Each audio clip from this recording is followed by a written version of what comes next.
परम पूज्य साध्वी जी को सादर वंदन। महर्षि बागभट्ट जी के सूत्रों पर जो पिछले 4 दिनों से चर्चा हो रही है, उन सूत्रों में आज मैं आपसे चिकित्सा विषय की बात शुरू करूंगा। मैंने आपको सबसे पहले दिन बताया था कि महर्षि बागभट्ट कहते हैं कि जिंदगी में 85% बीमारियों को हर व्यक्ति स्वयं ठीक कर सकता है। तो अब तक जो मैं बात कर रहा था कल तक, वो 85% वाला हिस्सा था। इसमें से आपको कोई भी बात ऐसी नहीं लगी होगी जो किसी विशेषज्ञ की मदद से करनी पड़े। अब तक मैंने जितना भी आपको बताया है वो सब इतनी सरल और सहज बातें हैं जो आप स्वयं कर सकते हैं। आज मैं आपको 15% वाले हिस्से की बात करूंगा। जो बचा हुआ 15% हिस्सा है जिसमें किसी विशेषज्ञ की जरूरत है, वो वाली बात आपसे शुरू करूंगा। लेकिन आज आप महसूस करेंगे व्याख्यान खत्म होने के बाद कि अरे ये 15% भी हम कर सकते हैं। बागभट्ट जी की यही खूबी है, वो ये मानते हैं कि दुनिया का हर व्यक्ति विशेषज्ञ हो सकता है। और वो ये भी एक जगह लिखते हैं कि मैं अकेला बागभट्ट नहीं, मेरे बाद और भी हो सकते हैं। वो ये कहते हैं कि जो व्यक्ति भी अपने शरीर का सूक्ष्म अवलोकन कर सके, ऑब्जर्वेशन सूक्ष्म माइक्रो लेवल पे, वो सभी विशेषज्ञ हो सकते हैं।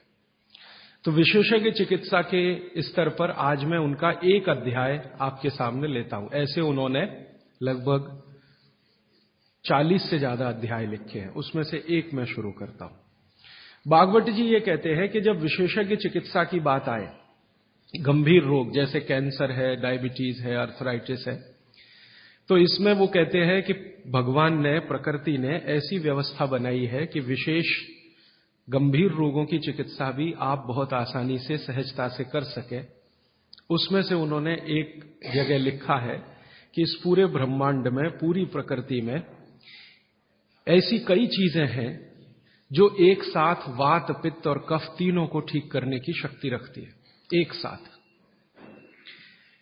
बहुत कम चीजें ऐसी हैं प्रकृति में जो वात, पित्त, कफ तीनों को एक साथ ठीक रखें। कुछ चीजें ऐसी हैं जो वात को अच्छा रखेंगी, कुछ चीजें ऐसी हैं जो पित्त को अच्छा रखेंगी, कुछ चीजें ऐसी हैं जो कफ को अच्छा रखेंगी। वात को अच्छा रखने वाली सबसे अच्छी चीज जो आपके घर में है वो है तेल। तेल वो जिसमें आप सब्जियां बनाते हैं। तेल वो जिसमें आप सब्जियां बनाते हैं। तो सबसे अच्छी चीज वो बोलते हैं कि तेल है, जो वात को हमेशा समभाव में रखता है, समानता में रखता है, वात को बढ़ने नहीं देता। लेकिन उन्होंने एक शब्द पर जोर दिया है कि तेल का माने शुद्ध तेल।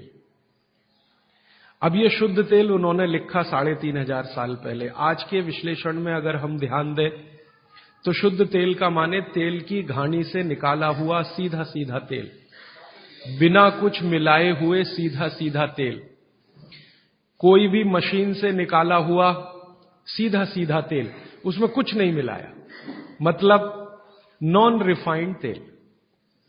नॉन रिफाइंड तेल। अगर आप तेल खा रहे हैं तो बागभट्ट जी का निवेदन है कि आप तेल शुद्ध खाइए, माने रिफाइंड तेल मत खाइए, डबल रिफाइंड तेल मत खाइए। अब आप कहेंगे जी क्यों नहीं खाएं, डॉक्टर तो यही बोलते हैं कि रिफाइंड खाओ, डबल रिफाइंड खाओ तो आपको हृदय घात नहीं आएगा, वगैरह वगैरह। ये जो रिफाइंड तेल है, मैंने इनको देखा है कैसे रिफाइंड किया जाता है। आप भी देख लें, कभी मौका मिले तो बहुत अच्छा होगा। किसी भी तेल को रिफाइंड करने में 6 से 7 केमिकल इस्तेमाल होते हैं और डबल रिफाइंड करने में 12 से 13 केमिकल इस्तेमाल होते हैं। वो सब केमिकल मनुष्य के द्वारा बनाए गए हैं प्रयोगशाला में। भगवान का बनाया हुआ एक भी केमिकल तेल को रिफाइंड नहीं कर सकता। भगवान का बनाया हुआ माने प्रकृति का दिया हुआ, जिसको आप अंग्रेजी में कहते हैं ऑर्गेनिक। ऑर्गेनिक एक भी केमिकल नहीं है जो तेल को साफ कर सके। एक भी केमिकल दुनिया में नहीं। जितने भी केमिकल तेल को साफ करने के लिए उपयोग किए जाते हैं वो सब इनऑर्गेनिक है। और इनऑर्गेनिक केमिकल ही दुनिया में जहर बनाते हैं और उनका कॉम्बिनेशन जहर की तरफ ही लेके जाता है। आज की दुनिया में मॉडर्निज्म के नाम पर, आधुनिकता के नाम पर जितने इनऑर्गेनिक केमिकल्स जगह जगह इस्तेमाल हो रहे हैं, वो सब आपको धीरे धीरे उस तरफ ले जा रहे हैं जहां आप जहर अपने ही शरीर में पैदा कर दें। इसलिए रिफाइंड तेल, डबल रिफाइंड तेल गलती से भी मत खाइए। भागवत जी कहते हैं कि जिंदगी भर वात को ठीक रखना है, जिंदगी भर। तो वात को ठीक रखने के लिए सबसे सरल चिकित्सा वो बोलते हैं वो तेल का ही है। वो कहते हैं शुद्ध तेल खाइए। शुद्ध तेल माने घानी से निकाला हुआ तेल। अब आपके मन में दो प्रश्न आएंगे तुरंत कि शुद्ध तेल में तो बास बहुत आती है। हां, सीधा प्रश्न। दूसरा प्रश्न आएगा, जी शुद्ध तेल बहुत चिपचिपा होता है, गाढ़ा होता है, चिपचिपा होता है और बास अलग से आती है। हम लोगों ने जब शुद्ध तेल पर भारत देश के कुछ वैज्ञानिकों की मदद से काम किया, एक तरह से कहें रिसर्च किया, तो पता चला कि तेल का जो चिपचिपापन है वो उसका सबसे महत्वपूर्ण घटक है। तेल में बहुत कुछ होता है, जैसे मैंने आपको पहले दिन बताया ना, मिट्टी में माइक्रो न्यूट्रिएंट्स है, कैल्शियम है, आयरन है, सिलिकॉन है, कोबाल्ट है, ऐसे तेल में भी है, हर चीज में है। तो तेल का जो सबसे महत्वपूर्ण हिस्सा है वो उसका चिपचिपापन ही है। और जैसे ही तेल में से ये चिपचिपापन निकाला तो पता चला वो तेल ही नहीं बचा। तेल जिस चीज के लिए खाया जाता है वो बचा ही नहीं, वो हिस्सा ही गायब हो गया। फिर हमने देखा कि तेल में जो बास आ रही है, बास, वो उसका प्रोटीन कंटेंट है। तेल में प्रोटीन बहुत है। जैसे आपने सुना है दालों में प्रोटीन होता है, दालों में प्रोटीन सबसे ज्यादा है, भगवान का, ईश्वर का दिया हुआ। दालों के बाद दूसरे नंबर पर जो प्रोटीन सबसे ज्यादा है वो तेलों में है। तो आप जो तेल में देख रहे हैं कि उसकी बास है, वो बास जो है ना, उसका ऑर्गेनिक कंटेंट है प्रोटीन के लिए। 4-5 तरह के प्रोटीन है सभी तेलों में। आप जैसे ही तेल की बास निकालेंगे उसका प्रोटीन वाला घटक गायब हो जाता है। अब बास निकाल दिया तो प्रोटीन निकल गया, और चिपचिपापन निकाल दिया तो उसका जो फैटी एसिड है वो गायब। अब ये दोनों ही चीजें गायब हो गई तो तेल नहीं रहा, वो पानी है एक तरह से। इसलिए भागवत जी ने सूत्र लिखा कि जिंदगी भर वात की चिकित्सा अगर आपको करनी पड़ जाए तो बेहतर है कि आप शुद्ध तेल खाएं तो वात की चिकित्सा ही ना करनी पड़े। और मैंने आपको सबसे पहले दिन बताया था कि दुनिया में सबसे ज्यादा रोग वात के ही हैं, सबसे ज्यादा रोग। ये घुटने दुखना से लेकर कमर दुखना, हड्डियों में दर्द, ये वात के तो रोग है ही। सबसे खतरनाक वात का रोग है हार्ट अटैक, हृदयघात। सबसे खतरनाक बात का रोग है पैरालिसिस। सबसे खतरनाक बात का रोग है ब्रेन का डैमेज हो जाना। तो ये खराब से खराब जो रोग आपकी जिंदगी में है, इनमें वात के खत्म हो जाने की या वात के पूरी तरह से बिगड़ जाने की भूमिका सबसे बड़ी है। फिर मैंने देखना शुरू किया कि हिंदुस्तान में ये रिफाइंड तेल कब से आए। आज से 50 साल पहले तो कोई जानता नहीं था कि रिफाइंड तेल क्या होता है। ये पिछले 20-25 वर्षों में आए हैं रिफाइंड तेल। कुछ कंपनियां निकली इस देश में, कुछ विदेशों से आई, कुछ हिंदुस्तानी कंपनियां, दोनों ने मिलकर रिफाइंड तेल का चक्कर चलाया। रिफाइंड तेल बहुत अच्छा है, बहुत अच्छा है। अब ये बहुत अच्छा उन्होंने कहा, किसी ने माना नहीं, तो डॉक्टरों से कहलवाया, बहुत बड़े बड़े डॉक्टरों से कहलवाया। जो डॉक्टर अपने मरीजों को कहते हैं कि भैया तेल हमेशा रिफाइंड ही खाना, ये वाला तेल लाना, वो वाला तेल लाना, अलग अलग ब्रांड के है ना, सफोला ले आना, सनफ्लावर ले आना, ये ले आना, वो ले आना।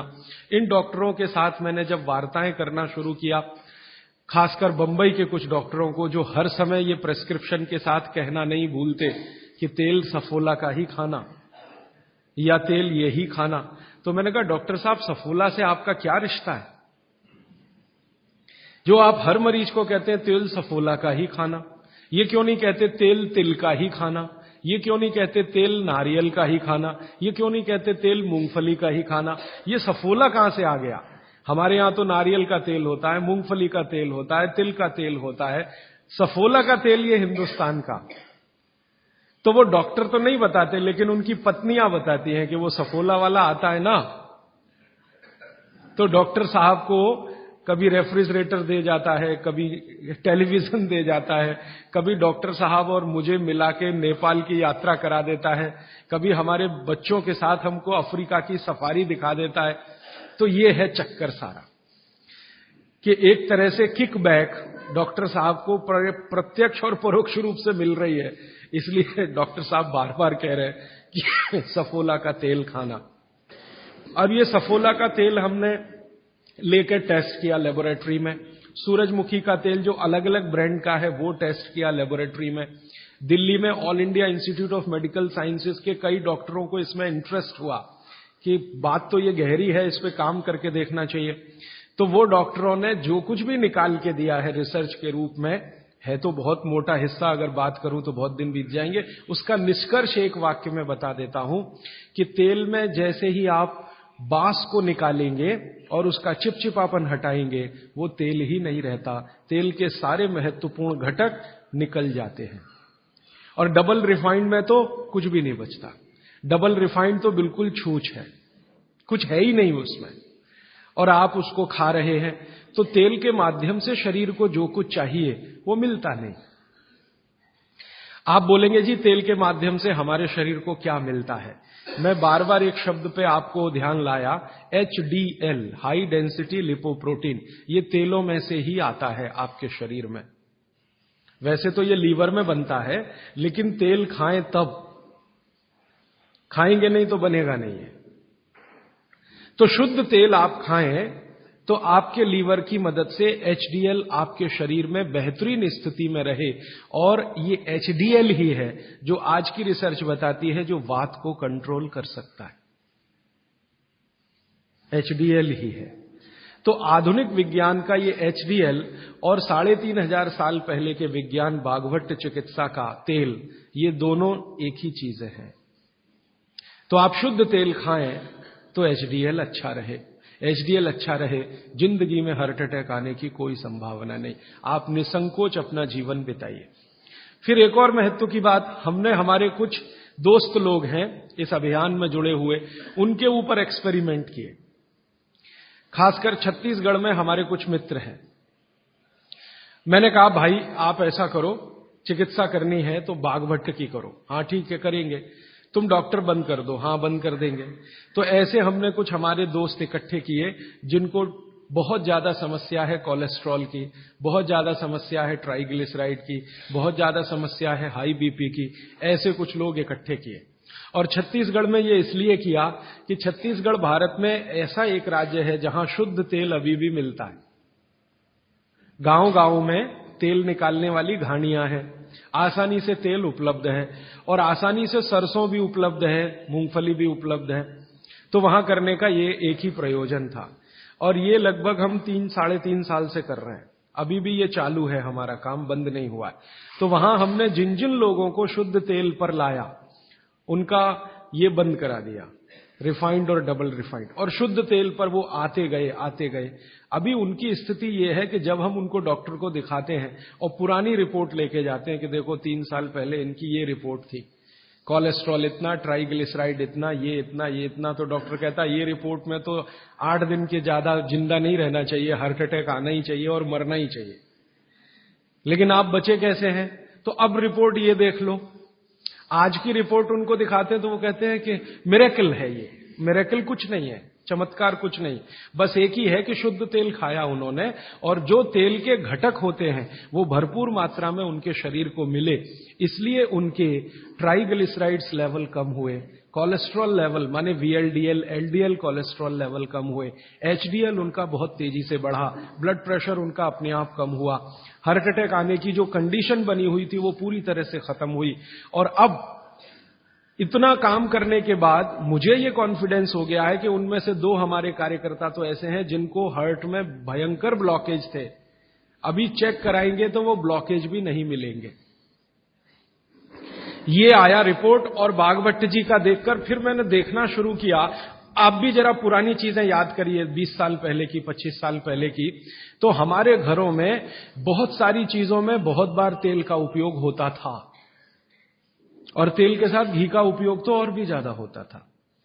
तेल और घी एक ही कैटेगरी मान लें, आधुनिक विज्ञान के हिसाब से। वैसे आयुर्वेद के हिसाब से दोनों अलग कैटेगरी हैं, लेकिन 1 मिनट के लिए मान लें हम, कितने बार हम घी का उपयोग करते थे घरों में? शीरा बना रहे हैं, हलवा बना रहे हैं, बिना घी के बन नहीं रहा है। दाल में घी खा रहे हैं, रोटियों पे घी खा रहे हैं, सब्जियों में घी खा रहे हैं, और फिर सब्जियां तेल में बना रहे हैं। आप जरा कल्पना तो करिए, कितनी जगह तेल तेल तेल, कितनी जगह घी घी घी। और 40 साल पहले मैंने तो नहीं सुना, पता नहीं आपने सुना, मेरे पिताजी को मैं पूछता हूं कि कितने हार्ट अटैक होते थे, तो मेरे पिताजी कहते हैं अपने परिवार में तो एक भी नहीं हुआ। शायद आप 40 साल पहले के अपने परिवारों को देखें तो आपको भी पता चलेगा किसी को नहीं हुआ। तो जब उतना हम तेल और घी उपयोग कर रहे थे अपने दैनिक जीवन में, हमको हार्ट अटैक नहीं हो रहे थे। ये पिछले 10-12 वर्षों में क्या ऐसा हो गया जो इतने हार्ट अटैक हो रहे हैं? परसों किसी ने मुझे कहा कि 17 साल के एक बच्चे ने हार्ट का ऑपरेशन कराया अभी यहां चेन्नई में, अपोलो में या पता नहीं कहां। अब 17 साल की उम्र में आपको बाईपास करवाना पड़े, एंजियोप्लास्टी करानी पड़े, ये तो दुखद स्थिति है। और ये दुखद स्थिति बहुत दिन समझने के बाद पैदा हुई है रिफाइंड तेलों से, डबल रिफाइंड तेलों से। तो भागवत सूत्र के अनुसार आज मैं आपको विनती करता हूं कि जिंदगी भर वात की बीमारियों से अगर बचना है आपको, तो तेल शुद्ध खाइए, तेल एकदम शुद्ध खाइए। अब आपका तुरंत अगला प्रश्न आएगा, जी चेन्नई में मिलता नहीं, दुनिया में ऐसी कोई चीज नहीं है जो कहीं ना मिले। अर्थशास्त्र ये कहता है कि आप डिमांड खड़ी करो, हर चीज की सप्लाई होती है। जब रिफाइंड और डबल रिफाइंड तेल बिक सकता है तो शुद्ध तेल भी यहीं मिलेगा। आप जितने लोग यहां बैठे हैं, अगर आप ही आज संकल्प कर लें कि हम तो शुद्ध तेल ही खाएंगे, कल से देखना बहुत सारी यहां ऑयल मिलें लग जाएंगी, तेल निकालने वाली मिलें लग जाएंगी। और अब घानी लगाना बहुत ही आसान है। पहले एक जमाना था जब घानी लगाओ तो खर्चा बहुत होता था। अब तो 20-25 हजार रुपए की छोटी मशीन आती है और उसी मशीन में सब तरह के तेल निकल सकते हैं। अलग अलग मशीन भी लगाने की जरूरत नहीं। आप चाहें तो घानी भी लगा सकते हैं, वो तो 18-20 हजार की ही आती है, बैल से चलने वाली घानी। वो अब महंगी नहीं रह गई है और बहुत आसानी से तेल निकल आता है।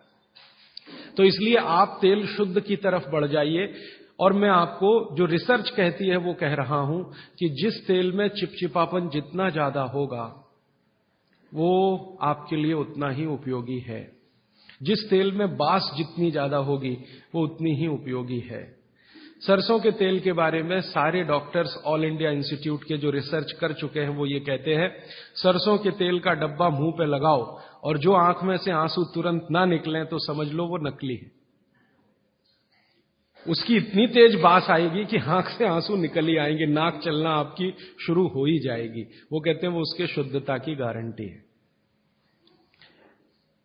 तो आप इसको अपने जीवन में ध्यान रखें। वात के रोगों को जीवन भर चिकित्सा करनी है तो तेल की मदद से ही सबसे ज्यादा उपयोगी है।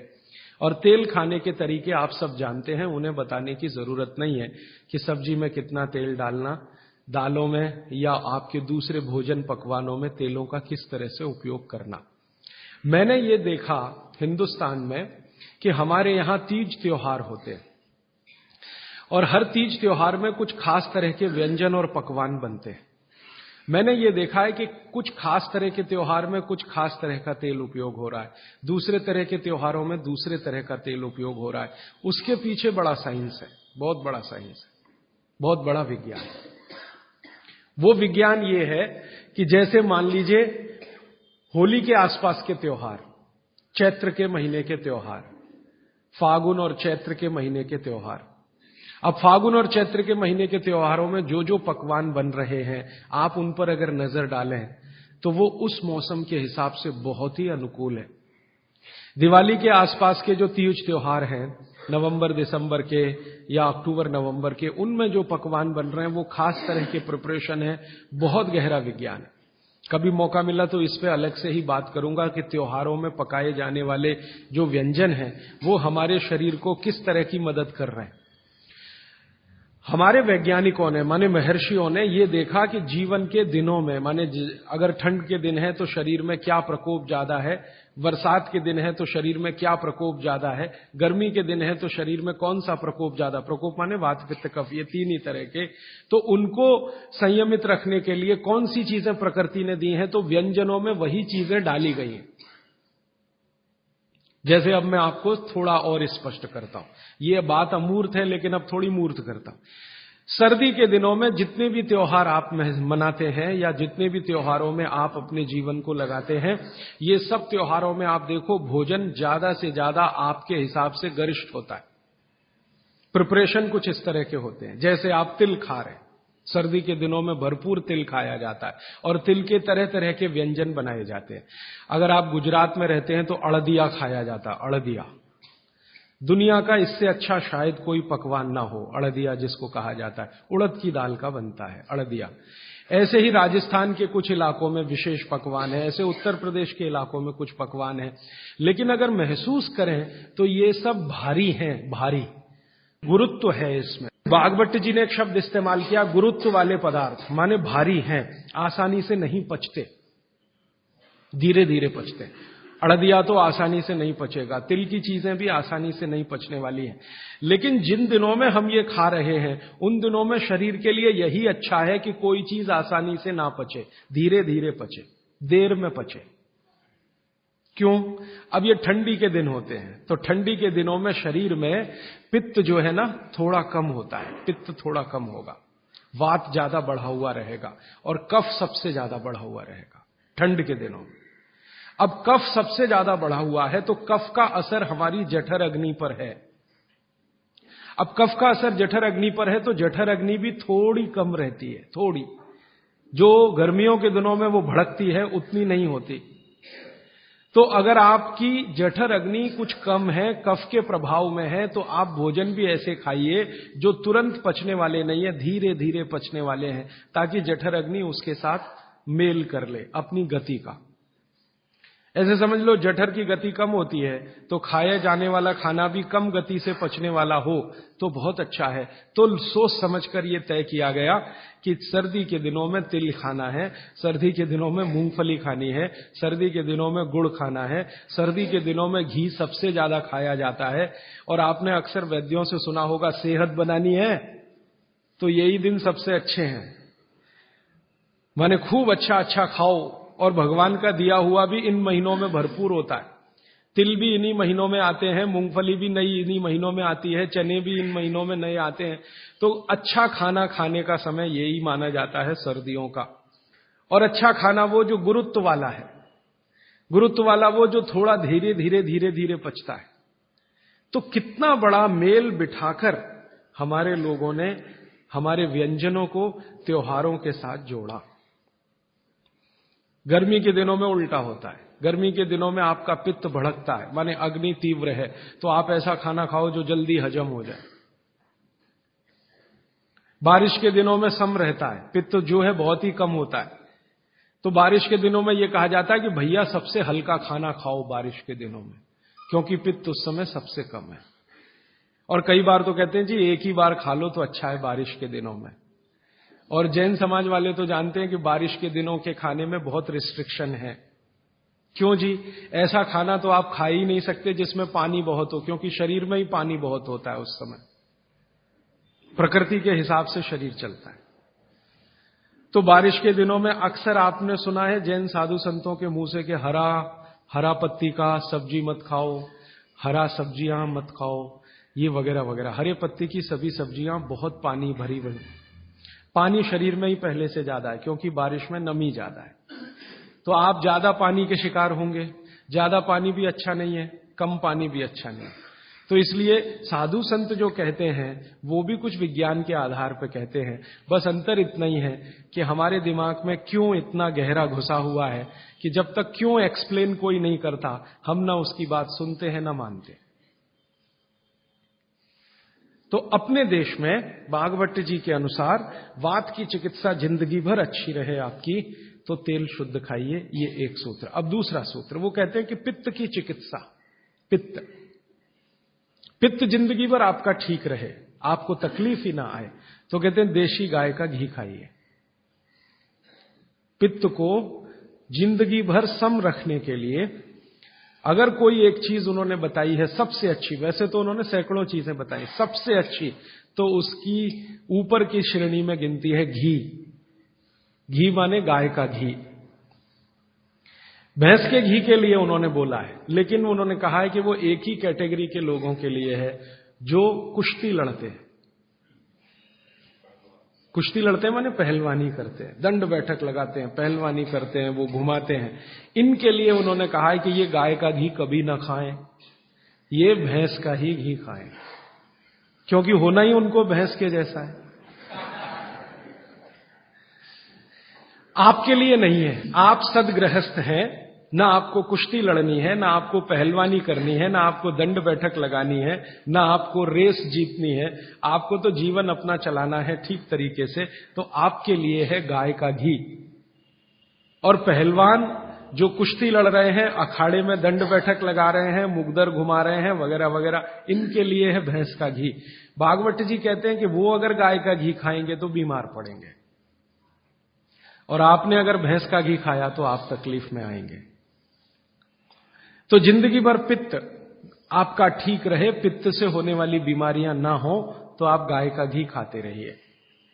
और तीसरी बात जो कहते हैं कफ, कफ को जिंदगी भर शांत रखना है, शमित रखना है, सम अवस्था में रखना है।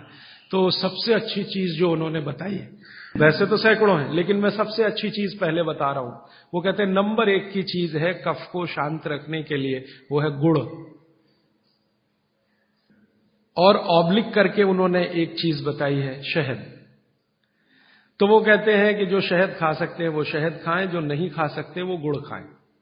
अब आप में से जो जैन सिद्धांतों का पालन करने वाले हैं उनके लिए है गुड़, और जो जैन सिद्धांतों का पालन नहीं करते वो शहद भी ले सकते हैं। तो 3 चीजों की अब बात मैं कर रहा हूं। पहली चीज हो गई शुद्ध तेल, दूसरी चीज हो गई गाय का घी, और तीसरा हो गया गुड़। उल्टे से शुरू करता हूं, गुड़ कफ को कैसे शांत रखेगा। आधुनिक विज्ञान की जानकारी कुछ मैं आपको इसमें जोड़ना चाहता हूं।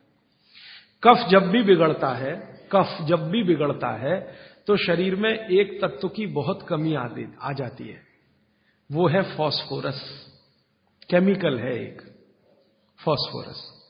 जब भी कफ बिगड़ेगा तो आप समझ लो आपके शरीर में फास्फोरस की कमी है। और फास्फोरस का एक छोटा भाई भी है, आर्सेनिक। आर्सेनिक वैसे तो शरीर में ना रहे तो अच्छा है क्योंकि जहर है, लेकिन बहुत मामूली मात्रा में रहे तो फास्फोरस को ताकत देता है ये आर्सेनिक। फास्फोरस का कॉम्प्लीमेंट्री है आर्सेनिक। ये केमिस्ट्री की बात है।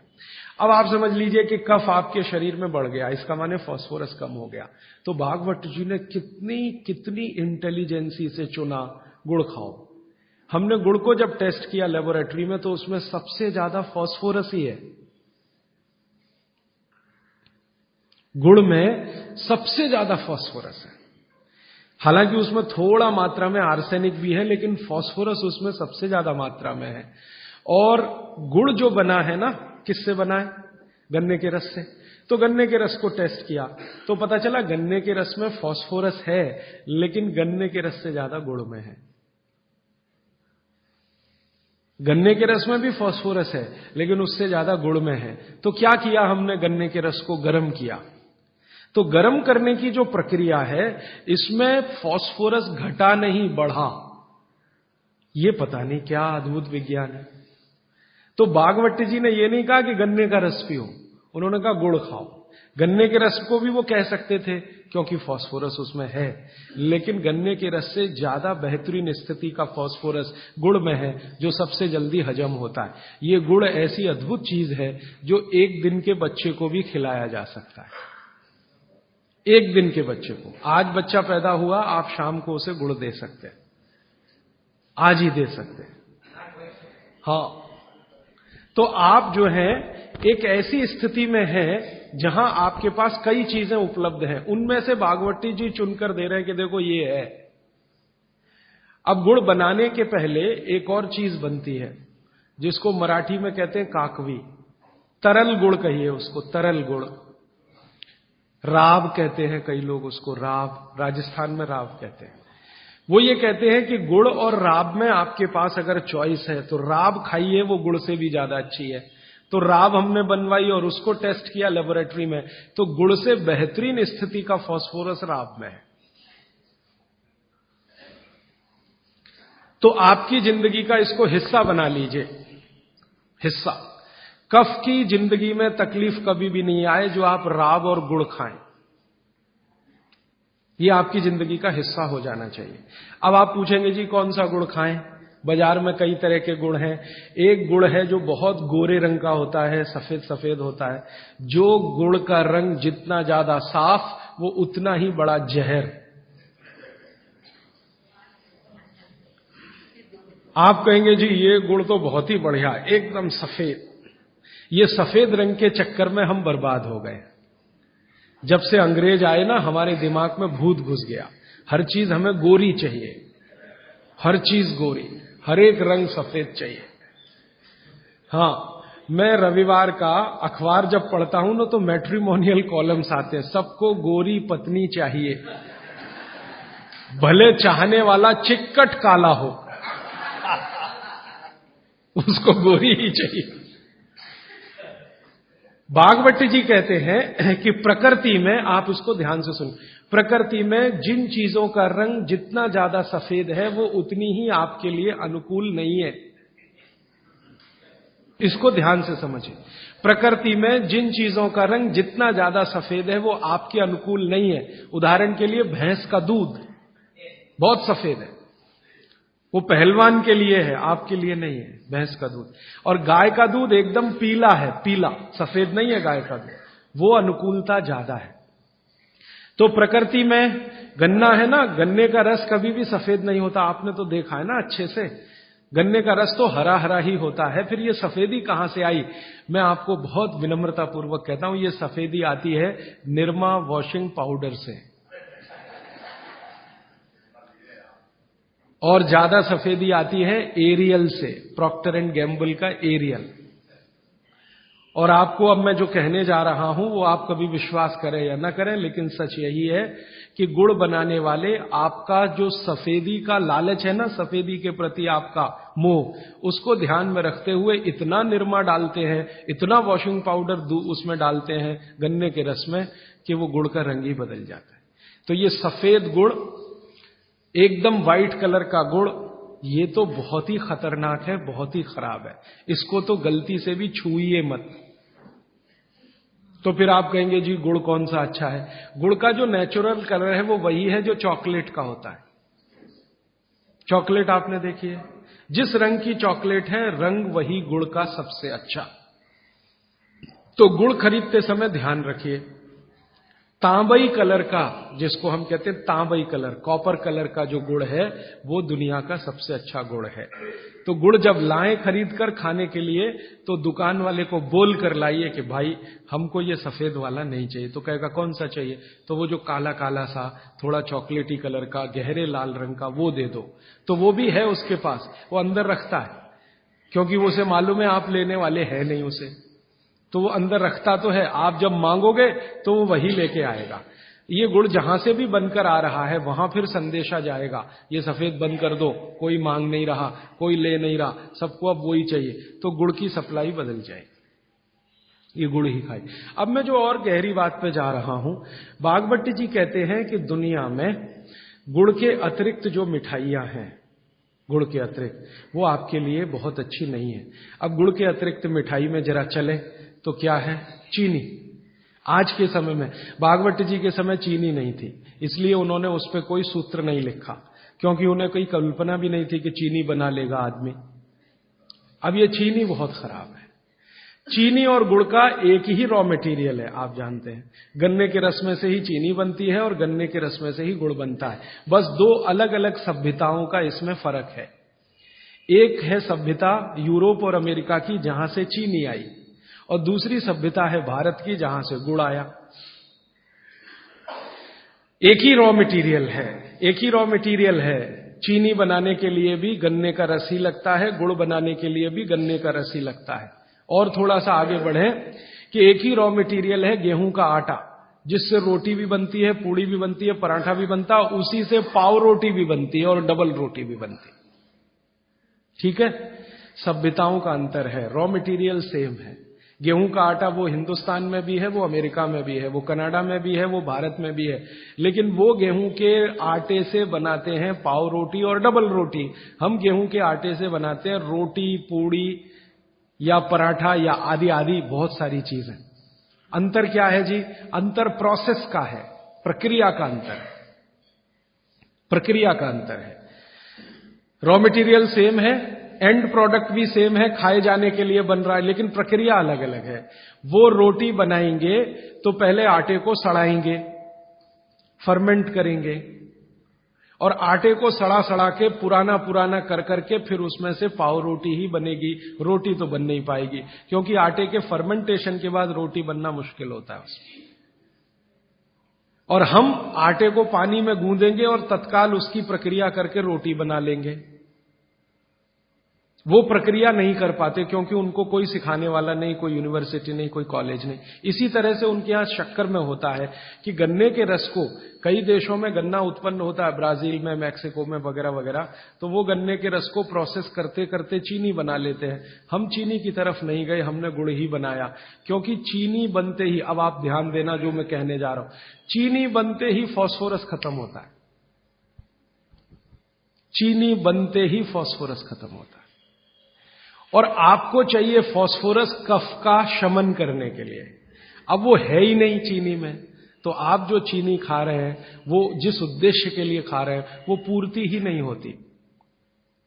और चीनी एक ऐसा केमिकल है, अगर मैं ब्लैक बोर्ड लेके चौक पे समझाना शुरू करूं तो समय थोड़ा ज्यादा लगेगा, लेकिन अंतिम बात आप जल्दी समझ जाएं।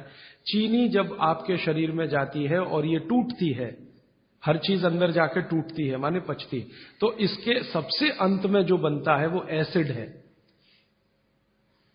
और गुड़ जब शरीर में जाता है और टूटता है तो इसके सबसे अंत में जो बनता है वो क्षार है। अब मैंने आपसे थोड़े दिन पहले कहा था, पता नहीं याद है कि नहीं, पेट में हमेशा अम्ल है, ठीक है। अब पेट में तो अम्ल पहले से है ही, प्रकृति का दिया हुआ। आपने चीनी खाई, चीनी में से भी अम्ल ही निकला, तो अम्ल तो बढ़ गया ना जरूरत से ज्यादा। और ये बढ़ा हुआ अम्ल अगर पेट में आपके है तो ये खून में भी जाएगा, आप इसे रोक नहीं सकते, क्योंकि पेट में जो है वो खून में भी जाएगा। और खून में अम्ल बढ़ता ही गया। रोज आपने 1 चम्मच चीनी खाई, 2 चम्मच चीनी खाई, 3 चम्मच चीनी खाई, हर दिन उसमें से अम्ल निकल रहा है, और पेट का अम्ल भी उसमें जुड़ रहा है, फिर निकल रहा है, फिर जुड़ रहा है, फिर निकल रहा है। फिर 10 साल का हिसाब निकालो, 20 साल का निकालो, 30 साल का निकालो, आपका दिमाग घूम जाए। रोज का अगर 2 चम्मच चीनी का हिसाब जोड़ो, वैसे तो जो 2 चम्मच से ज्यादा ही रहती है एक आदमी की जिंदगी में चीनी। दूध में भी चीनी लेते हैं, चाय में भी चीनी लेते हैं, 2 चम्मच रोज की। 2 चम्मच माने हो गई लगभग 10 ग्राम के आसपास। तो 10 ग्राम चीनी रोज की, 1 साल में कितनी, 10 साल में कितनी, 30 साल में कितनी, 40 साल में कितनी, हिसाब निकालोगे ना तो मरते समय तक 1 बोरा चीनी तो कोई भी खा लेता है, 100 किलो तक। अब इतनी चीनी खा के जो एसिड बनेगा वो कहां जाएगा? बेचारा आपका किडनी जितना निकाल सकता है वो निकालने की कोशिश करेगा, लेकिन सब नहीं निकाल पाया, तो ये रक्त में ही रहेगा। और यही एसिड है जो वात के रोग आपको पैदा करेगा।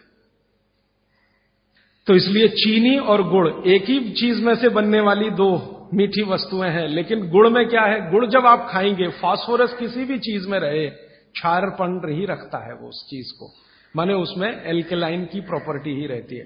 तो गुड़ कितना भी खाएंगे क्षार ही बनेगा, और वो क्षार पेट के अम्ल को बैलेंस करता रहेगा, तो पेट की अम्लता बढ़ने नहीं पाएगी, तो जिंदगी आपकी सुखद और निरोगी होती जाएगी।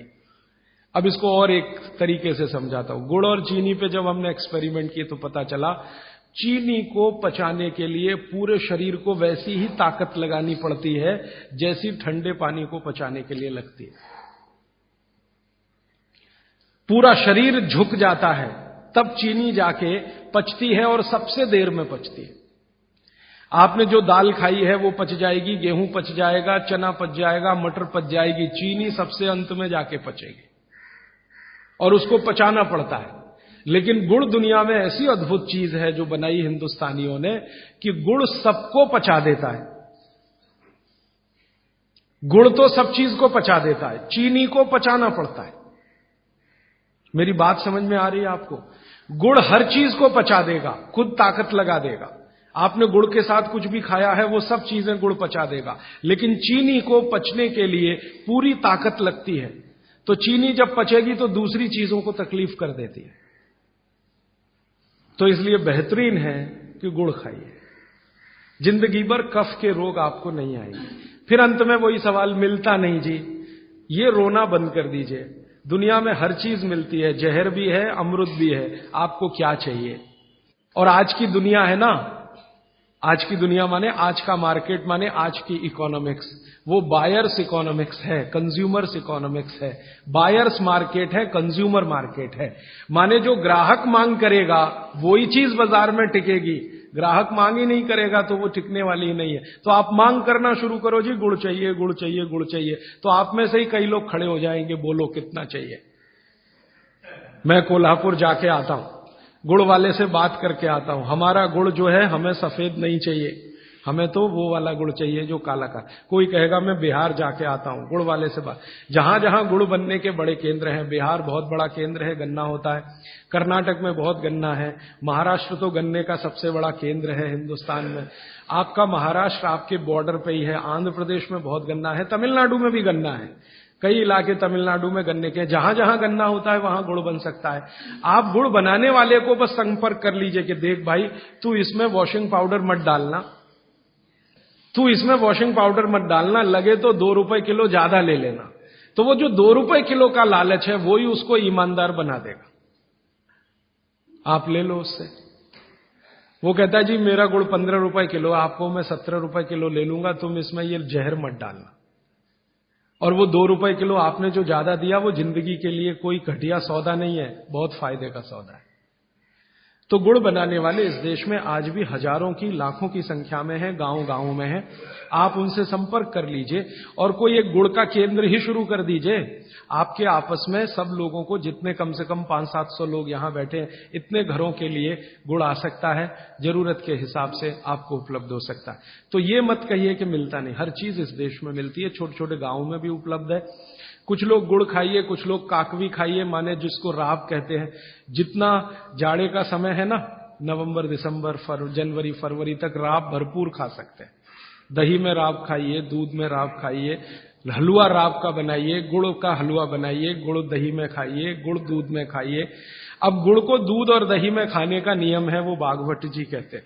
वो कहते हैं जी दही में मिला के गुड़ खाया जाए, दही में मिला के गुड़ खाइए, दूध में गुड़ कभी मत मिलाइए, दूध में गुड़ कभी मत मिलाइए, दही में मिला के खाइए। तो दूध में कैसे खाएंगे जी? दूध में ऐसे खाएंगे कि पहले गुड़ खा लीजिए, पीछे से दूध पी लीजिए, या दूध पी लिया पीछे से थोड़ा गुड़ खा लीजिए। दूध में गुड़ मिला नहीं सकते, और दही में कभी भी बिना मिलाए मत खाइए। आप में से कोई बिहार वाले हैं ना, तो वहां पर एक बहुत बढ़िया व्यंजन मिलता है, उसका नाम है दही चूड़ा। दही चूड़ा ही कहते हैं, चूड़ा। ये मिथिला में मैंने खाया और ऐसा अद्भुत है जो दुनिया में शायद कहीं ना हो। मिथिला में, मिथिला माने एक एरिया है बिहार का, करीब 8-10 जिले उसमें आते हैं। उन जिलों में जब भी आप जाएं तो मेहमान को वही परोस के लाते हैं। तो मैं भी मेहमान जैसा ही रहता हूं, तो मुझे हर घर में दही चूड़ा मिलता है। तो वो दही डाल के लाते हैं, ऊपर से गुड़ डाल के लाते हैं, दही के ऊपर गुड़ रहेगा। तो मैंने कई बार कहा कि अलग प्लेट में गुड़ ले आओ, तो वो कहते नहीं नहीं, आपको फिर खाना नहीं आता दही चूड़ा। तो पहले मुझे सच में नहीं मालूम था। अब जब ये मुझे पता चला बागभट्ट चिकित्सा का, तब मेरी अकल में आया कि वो सब बागभट्ट के चेले हैं, दही में गुड़ मिला के पहले से ही चिवड़ा पे रख के लाते। तो दही में गुड़ मिला के ही खाइए। अगर आप दही खा रहे हैं तो गुड़ मिला के ही खाइए। तो दही के कई दोष जो आपके लिए अनुकूल नहीं है वो भी खत्म हो जाते हैं। और दूध में गुड़ कभी भी मत मिलाइए। एक जगह तो वो ये कहते हैं कि दूध खाली पी लीजिए, गुड़ आगे पीछे खा लीजिए, वो ज्यादा बेहतर है। तो गुड़ खाइए, मेरा कहने का मतलब ये है। अब गुड़ के कितने प्रिपरेशन है हमारे घर में? गुड़ का, तिल का प्रिपरेशन एक है, तिल पट्टी कहते हैं, गजक, गजक। तो भरपूर गजक खाइए। क्यों खाइए जी? तिल है और गुड़ है। गुड़ में जो केमिकल है ऑर्गेनिक, तिल में लगभग वही सब है जो गुड़ में है। तिल भी क्षारीय है, गुड़ भी क्षारीय है, और दोनों क्षारीय चीजें खाएंगे तो पेट के अम्ल को बैलेंस करती रहेंगी। तो तिल गुड़ रोज खाइए, माने तिल की पट्टी बनाइए, गजक बनाइए, नहीं तो तिल का लड्डू बनाइए, गुड़ के साथ बनाइए। फिर इसी तरह से मूंगफली है, मूंगफली भी क्षारीय है और गुड़ भी क्षारीय है, तो मूंगफली और गुड़ मिला के वो पट्टी आती है, वो खाइए, बच्चों को खिलाइए। और आपके पास जो भी प्रिपरेशन है गुड़ तिल के, गुड़ मूंगफली के, वो सब बनाइए। और ये जो 3-4 महीने हैं, नवंबर, दिसंबर, जनवरी, फरवरी तक भरपेट खाइए, भरपूर खाइए, क्योंकि इस समय आपके शरीर को इन्हीं की जरूरत है।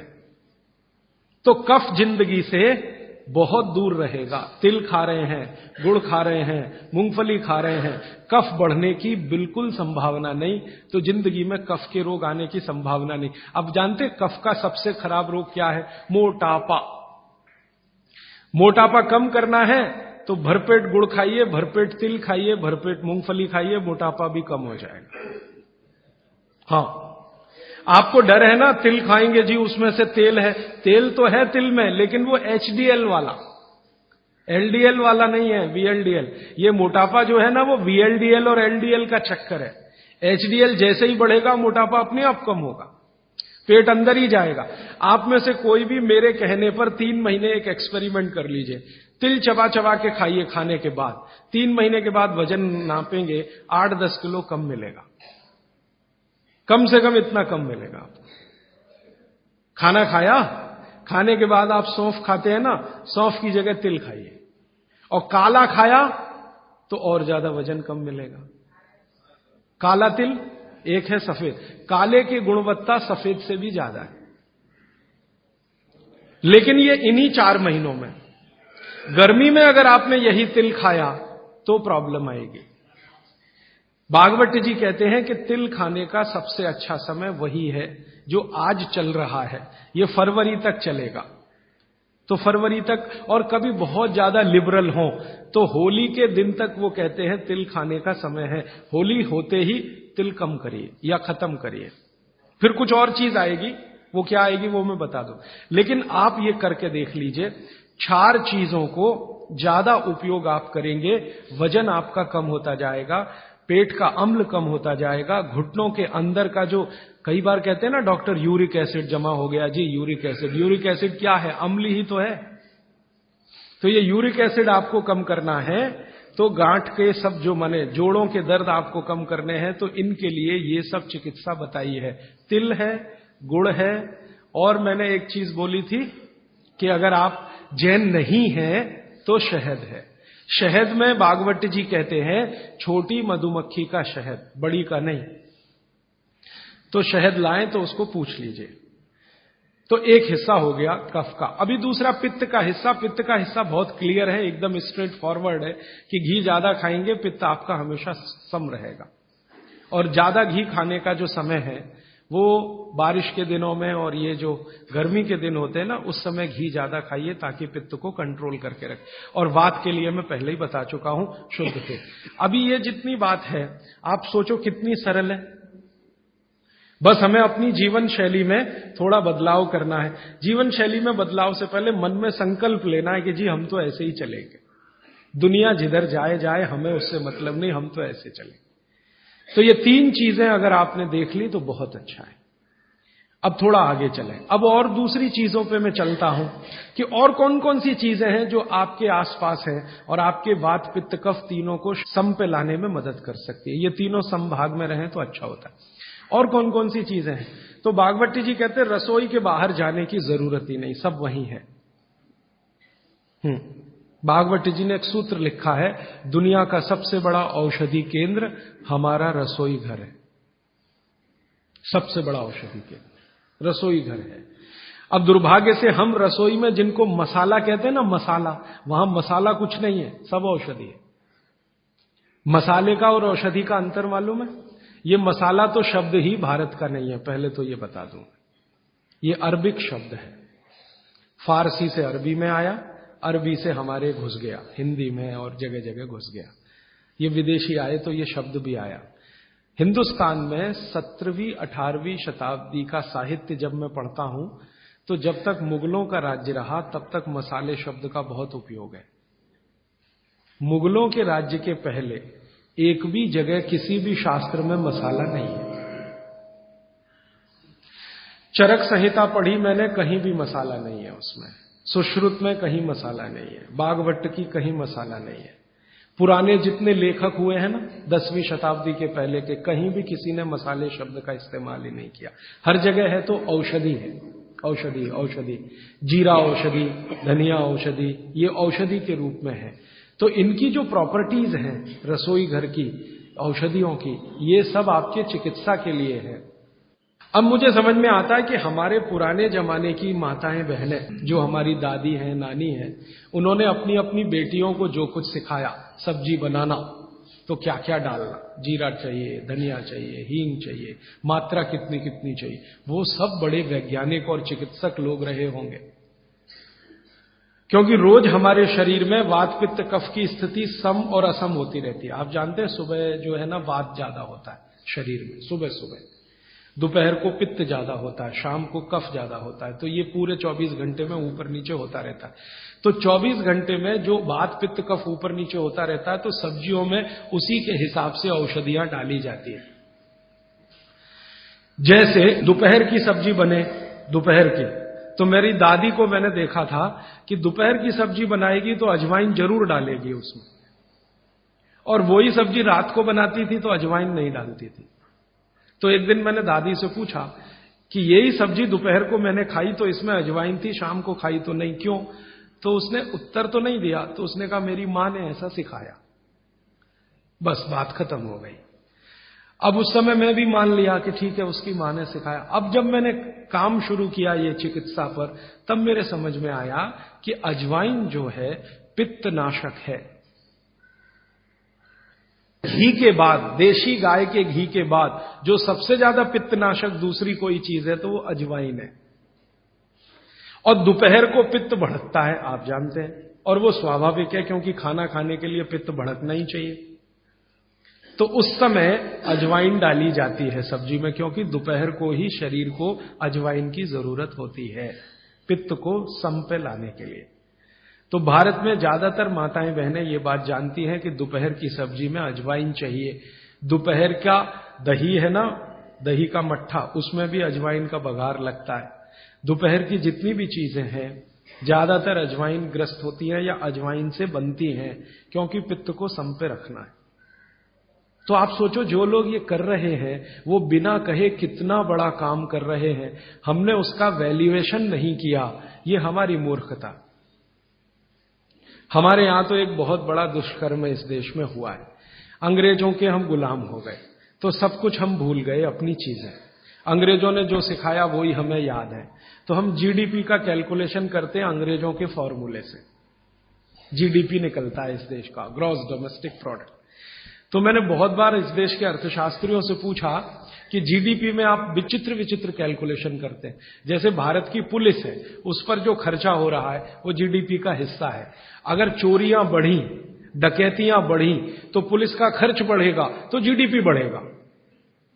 और प्रधानमंत्री छाती ठोक के कहेगा मेरे जमाने में जीडीपी 10% से ऊपर बढ़ गया।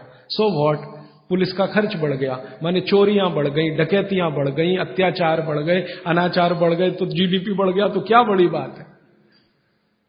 तो हमारे जो जीडीपी के कैलकुलेशन है बड़े विचित्र हैं। इसमें चोरी हो, डकैती हो, लूट मारी हो तो जीडीपी बढ़ेगा। लेकिन माताएं बहनें घर में जो करती रहती हैं वो जीडीपी में है ही नहीं, कैलकुलेशन ही नहीं है उसका। भारत सरकार कोई कैलकुलेशन नहीं करती कि किसी माँ ने 1 किलो पापड़ बना दिए तो जीडीपी बढ़ा कि नहीं। तो कहते हैं जी मालूम नहीं बढ़ा कि नहीं बढ़ा, क्योंकि कैलकुलेशन नहीं है। किसी माँ ने दाल की बड़ी बना दी, 5 किलो दाल की, तो जीडीपी बढ़ा कि नहीं बढ़ा। आपका मन क्या कहता है, बुद्धि क्या कहती है, बढ़ा कि नहीं बढ़ा। किसी ने बड़ी बना दी, किसी ने पापड़ बना दिए, किसी ने कुछ बना दिया, किसी ने गोंद के लड्डू बना दिए, किसी ने मावे का कुछ बना दिया, तो जीडीपी तो बढ़ ही रहा है। लेकिन हम कैलकुलेट नहीं कर रहे हैं उसको, क्योंकि अंग्रेजों के यहां महिलाओं का किया हुआ काम महत्व का नहीं माना जाता। अंग्रेजों के यहां ये जो अंग्रेज जात है ना दुनिया में, ये महिलाओं के किए हुए काम को काम ही नहीं मानती। आपको मालूम है 2000 साल यूरोप में महिलाओं को पुरुषों से हमेशा कम वेतन मिलता रहा, और आज भी है ये कई देशों में। वो मानते ही नहीं कि इनका कोई काम है। क्यों? वो महिलाओं में आत्मा नहीं मानते। हां, यूरोप का सबसे बड़ा दार्शनिक है प्लेटो, वो कहता है कि स्त्रियों में आत्मा ही नहीं होती, आत्मा सिर्फ पुरुषों में होती है। तो स्त्री जो करे वो बेकार है, पुरुष जो करे वो ही अच्छा है। तो उनके यहां से ये कैलकुलेशन हमारे यहां आ गया कि स्त्री कुछ भी करे तो काम ही का नहीं। तो अंग्रेजों का 200-250 साल जो राज चल गया, उसमें हम सब के दिमाग खत्म हो गए, सोचना विचारना बंद हो गया, तो हमने भी वही मान लिया। मैं अब इसको बदलना चाहता हूं, और मैं ये समझना चाहता हूं और समझाना चाहता हूं कि स्त्रियां जो कर रही हैं वो किसी डॉक्टर से कम नहीं है। बस अंतर इतना है कि डॉक्टर को आप फीस देकर उससे एडवाइस ले रहे हैं, हमारी दादी नानी फोकट में वही एडवाइस दे रही है, धनिया खाओ, जीरा खाओ और ये अजवाइन खाओ, आपके पेट की गैस खत्म हो जाएगी। और ये 3500 साल से वैसे का वैसा ही है, अजवाइन खाओ तो गैस खत्म होती ही है। कभी भी आप करके देख लो। आप में से किसी को भी बहुत गैस बनती हो, पेट में एसिडिटी की तकलीफ हो, आज से शुरू कर दो। आप खाना खाया तो उसमें ध्यान रखो अजवाइन ज्यादा रहे, दाल में, सब्जी में, वगैरह वगैरह। और अगर नहीं कर पा रहे हैं तो खाना खत्म करते ही थोड़ी अजवाइन खा लो। अजवाइन ज्यादा तकलीफ ना कर दे, उसका बैलेंस है काले नमक के साथ। तो थोड़ा अजवाइन और काला नमक मिला के हर खाने के बाद खा के देख लो, 3 दिन में ना आपकी गैस बंद हो तो आप जो कहो मैं हारने को तैयार। ये गारंटी मैं नहीं दे रहा हूं, ये गारंटी अजवाइन दे रही है, मेरी गारंटी नहीं है, अजवाइन की गारंटी है। तो वो कहते हैं बागवट जी कि पित्त को सम रखने के लिए हमारे रसोई में घी के बाद जो दूसरी चीज है वो है अजवाइन। अब तीसरी चीज पे आते हैं। पित्त को सम रखने के लिए अजवाइन के बाद जो तीसरी चीज अपने रसोई में है वो है जीरा। जीरा 2 तरह का है, एक सफेद और एक काला, है ना। काला जीरा सफेद से भी अच्छा है। आप एक नियम ध्यान रख लो, मैंने आपसे कल कहा था, जिस चीज का रंग जितना गहरा वो उतनी ही अच्छी, भगवान की बनाई हुई, मनुष्य की नहीं। मनुष्य ने तो पेंट भी बना दिया है, बहुत गहरे रंग का है। भगवान की बनाई हुई हर चीज में ये नियम आप देखना कि भगवान की प्रकृति की बनाई जो चीज जितने गहरे रंग की है उसकी क्वालिटी उतनी ही अच्छी है। तो जीरा 2 है, एक सफेद और एक काला। काला जीरा सबसे अच्छा, पित्त को खत्म करने के लिए, सम रखने के लिए। तो आपकी रसोई में एक हो गया घी देशी गाय का, पित्त को खत्म करने। दूसरा हो गया अजवाइन, तीसरा हो गया जीरा, और एक चीज हींग। हींग तो आप सब समझते हैं ना, हींग। हींग भी भगवान की बनाई हुई है, आदमी ने नहीं बनाई। हींग के पहाड़ होते हैं, जैसे पत्थर के पहाड़ होते हैं ना, वैसे हींग के पहाड़ होते हैं। हींग वहीं से आती है। तो हींग है, जीरा है, अजवाइन है और देशी गाय का घी। अब इसके नीचे आता है धनिया। धनिया 2 तरह का है, एक सूखा और एक हरा। जब तक हरा उपलब्ध है आप खाइए, जब नहीं है तो सूखा खाइए, दोनों की क्वालिटी एक ही है। सूखे धनिये में कोई कमी नहीं आती। आपके मन में ये प्रश्न है ना, हरे पत्ते का धनिया में कुछ ज्यादा होगा, सूखे में कम, बिल्कुल नहीं है, दोनों में बराबर है। सूखने के बाद भी उसके गुणधर्म में कोई कमी नहीं। अब ऐसी पूरी लिस्ट है, मैंने तो आपको 5-7 बता दिया पित्त को कम करने के लिए क्या क्या। आपको पूरी लिस्ट है तो 108 है, 108 पित्त को खत्म करने के लिए रसोई में 108 चीजें हैं। वो पूरी लिस्ट देखनी है तो वो किताब है, आप ले लेना।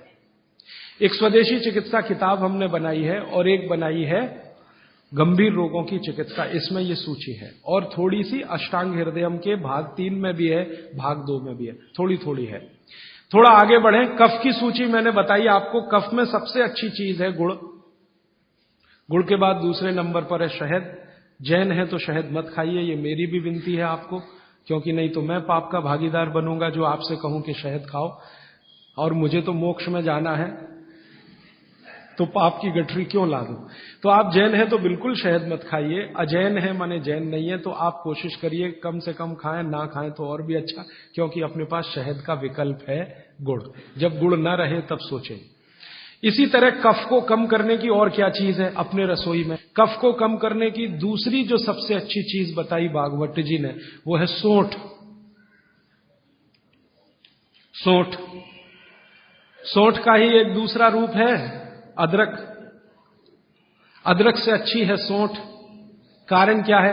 अदरक जब सूख जाता है तभी सौंठ बनती है, और अदरक का सूखने के बाद गुण बढ़ जाता है। हां, ताजा अदरक है ना, उसका गुण जितना नहीं है, सूखे हुए अदरक माने सौंठ का गुण लगभग 100 गुना बढ़ता है। इसलिए सौंठ अदरक से हमेशा अच्छी है। तो कफ खत्म करने के लिए रसोई घर में एक हो गया गुड़, दूसरी हो सौंठ, सौंठ का ऑब्लिक अदरक। अब तीसरी चीज जो सबसे अच्छी, पान। पान माने पान का पत्ता, जो आप पान खाते हैं ना, पान, ये कफ दूर करने की सबसे उत्तम औषधि। लेकिन पान भी वही चक्कर आएगा। कौन सा पान? जो गहरे रंग का। हर चीज में ये नियम है, गहरे रंग का। गहरे रंग का आप उसको कहो जी देशी पान, तो देशी पान। गहरे रंग का पान जिसका रंग बहुत गहरा हरा, एकदम काला जैसा हो तो और भी अच्छा। ये पान कफ नाशक है, बहुत ही जबरदस्त चीज है ये पान। और पान और सौंठ का बेस्ट कॉम्बिनेशन है। पान खा रहे हैं तो सौंठ डाल के खा सकते हैं, अदरक डाल के खा सकते हैं। जैन है तो सौंठ खाइए, नहीं है तो अदरक खाइए। पान, अदरक, सौंठ और ऊपर से आया गुड़। गुड़ भी मिला के पान में खाया जा सकता है। वो आप डालते ना गुलकंद, गुलकंद, गुलकंद। गुलकंद माने क्या है? गुलाब के फूल, उसकी पंखुड़ियां, उसका तो रस या उसका कुछ प्रिपरेशन प्रोसेस से, ये भी सबसे ज्यादा कफ नाशक है। अब आप देखो, जो जो चीजें पान में पड़ रही हैं वो सब कफ नाशक हैं। पान बनाने वाले सब बाघभट्ट के चेले, बिना जाने ये काम कर रहे हैं। गुलकंद आपको पान में डाल के दे रहे हैं। सौंफ, सौंफ, सौंफ, ये भी कफ नाशक है, सौंफ। फिर उसके आगे मैं बता रहा हूं प्रायोरिटी से, सबसे अच्छा कफ नाशक गुड़, फिर उसके नीचे, फिर उसके नीचे। अब सौंफ के नीचे जिसका नंबर है वो है लौंग। लवंग कहिए, लौंग कहिए, और ऐसे ये सूची बढ़ाते जाए तो इसमें करीब 100 चीजें हैं जो कफ नाशक हैं हमारे रसोई में। ठीक है, अब आ जाइए वात पर। वात पर मैंने सबसे अच्छी चीज बता दी है तेल, शुद्ध तेल। शुद्ध तेल वात नाशक है। और अब जो दूसरी बात मैं कहने जा रहा हूं, इसको मैं संक्षेप में उपसंहार के रूप में कह रहा हूं कि जिन चीजों में भी पानी की मात्रा ज्यादा हो वो सभी वातनाशक हैं। जिन चीजों में भी पानी की मात्रा ज्यादा हो वो सभी वातनाशक है। जैसे दूध, आप जानते हैं दूध में तो सबसे ज्यादा पानी ही है ना। दूध को फाड़ के देख लो, सॉलिड मटेरियल तो थोड़ा ही निकलता है ना, बाकी तो पानी ही रह जाता है। तो दूध में बहुत पानी है। तो जिन चीजों में पानी ज्यादा है, भागवत जी ने सूत्र ऐसे लिखा है कि पानी युक्त चीजें, जल युक्त चीजें सभी वातनाशक हैं। तो दूध हो गया, दूध के बाद दही, दही में भी पानी ही है आप जानते हैं, और छाछ तो सबसे ज्यादा पानी वाली है। जूस जो आप इस्तेमाल करते हैं, सभी जूस वातनाशक है। सभी जूस, संतरे का, मौसम्मी का, गन्ने का तो बहुत ही अच्छा है, अंगूर का, टमाटर का, वगैरह वगैरह, ये सब जूस वातनाशक है। तो सब तरह के जूस, दूध, दही, छाछ, ये सब वातनाशक चीजें हमारे घरों में हैं। अब आखिरी चीज भागवत जी कहते हैं कि वातनाशक, पित्तनाशक और कफनाशक ऐसी चीजें दुनिया में एक साथ मिले हैं, बहुत रेयर, बहुत रेयर। वो कहते हैं कि बहुत चीजें दुनिया में हैं, कोई वात का नाश करेगा, कोई पित्त का, कोई कफ का, लेकिन कोई ऐसी चीजें भी अपने रसोई में हैं जो तीनों को नाश कर सकती हैं। उनमें से नंबर 1 है आंवला। आंवला। फिर दूसरा है हरडे, और तीसरा है बहेड़ा। और तीनों मिला के बनता है त्रिफला। ये जो त्रिफला है ना, भागवत जी इसकी इतनी बढ़ाई करते हैं, इतनी प्रशंसा उन्होंने लिखी है कि खाली त्रिफला पर ही उनके 120 से ज्यादा सूत्र हैं। 120 से ज्यादा अकेले त्रिफला पर। त्रिफला को इसके साथ खाओ, त्रिफला को उसके साथ खाओ, त्रिफला को ऐसे खाओ, त्रिफला को 120 से ज्यादा सूत्र है अकेले त्रिफला पर। और वो ये कहते हैं कि ये जो त्रिफला है, इसमें सबसे अच्छा फल आंवला, फिर बहेड़ा, फिर हरडे। ये सबसे दुनिया में अद्भुत चीज है। लेकिन इसकी मात्रा के बारे में उन्होंने जो कहा है वो ध्यान रखिए। ज्यादातर लोग त्रिफला इस्तेमाल करते हैं, करिए, बहुत अच्छा है, लेकिन मात्रा ध्यान रखिए। हम क्या करते हैं कि हर बहेड़ा आंवला तीनों बराबर मात्रा में मिला के त्रिफला बनाते हैं। वो कहते हैं कि ये उतना उपयोगी नहीं है, और हमने करके भी देखा। वो कहते हैं कि त्रिफला सबसे अच्छा होता है 1, 2, 3 के अनुपात में। पहला है हरडे 1 अनुपात, दूसरा है बहेड़ा 2 अनुपात, और तीसरा है आंवला 3 अनुपात। अब इसको मात्रा में कहूं, अगर त्रिफला बनाना है तो हरडे लेना 100 ग्राम, बहेड़ा लेना 200 ग्राम और आंवला लेना 300 ग्राम। तो ये 100, 200, 300 ग्राम की मात्रा में आप जो त्रिफला चूर्ण तैयार करेंगे, वो कहते हैं ये अद्भुत है, वात पित्त कफ तीनों का नाश करता है, तीनों का। अब वात पित्त कफ तीनों से आप अगर ग्रसित हैं तो आप त्रिफला जरूर लीजिए। कैसे लाएं? त्रिफला लेने के 2 नियम बताए उन्होंने, एक रात को और एक सवेरे। सवेरे का नियम उनका यह है कि सवेरे सवेरे अगर त्रिफला खाएं तो गुड़ के साथ, नहीं तो शहद के साथ, गुड़ या शहद। वैसे ही आप तय कर लीजिए, जैन है तो गुड़, अजैन है तो शहद। तो सवेरे का त्रिफला खाएं तो गुड़ या शहद के साथ, रात का त्रिफला खाएं तो दूध के साथ या गर्म पानी के साथ। त्रिफला तो एक ही है ना, सवेरे भी त्रिफला ही खा रहे हैं, रात को भी। लेकिन भागवत जी कहते हैं असर अलग अलग है दोनों के। रात को जो आप त्रिफला खाएंगे दूध के साथ या गर्म पानी के साथ, तो ये त्रिफला रेचक है।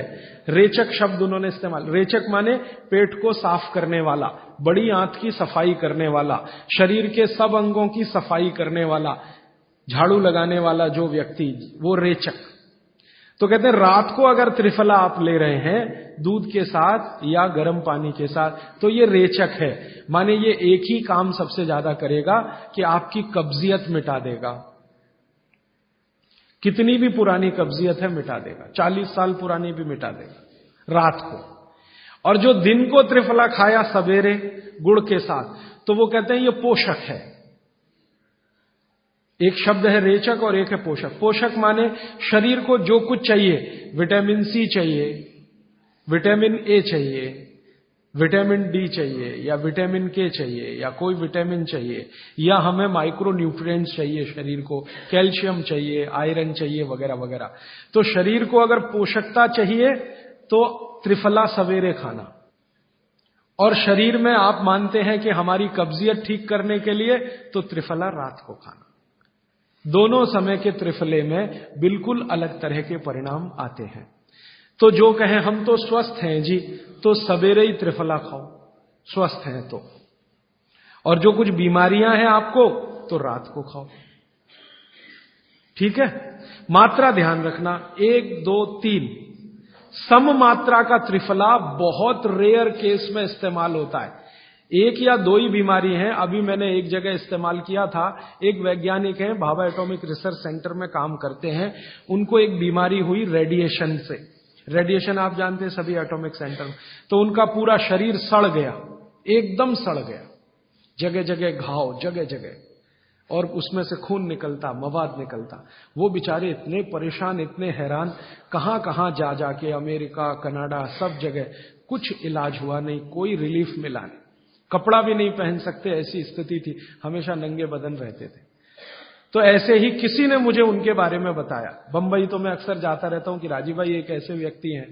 तो मैं उनको गया था मिलने और देखने, तो मैंने देखा सच में हालत बहुत खराब थी। तब मैंने उनसे कहा कि आप बहुत परेशान हैं। हाँ बहुत परेशान हूं, दवा सब काम लेके देख ली, कुछ उपयोग होता नहीं। मैंने कहा मैं होम्योपैथी दूं? उन्होंने कहा होम्योपैथी मैं नहीं लेना चाहता।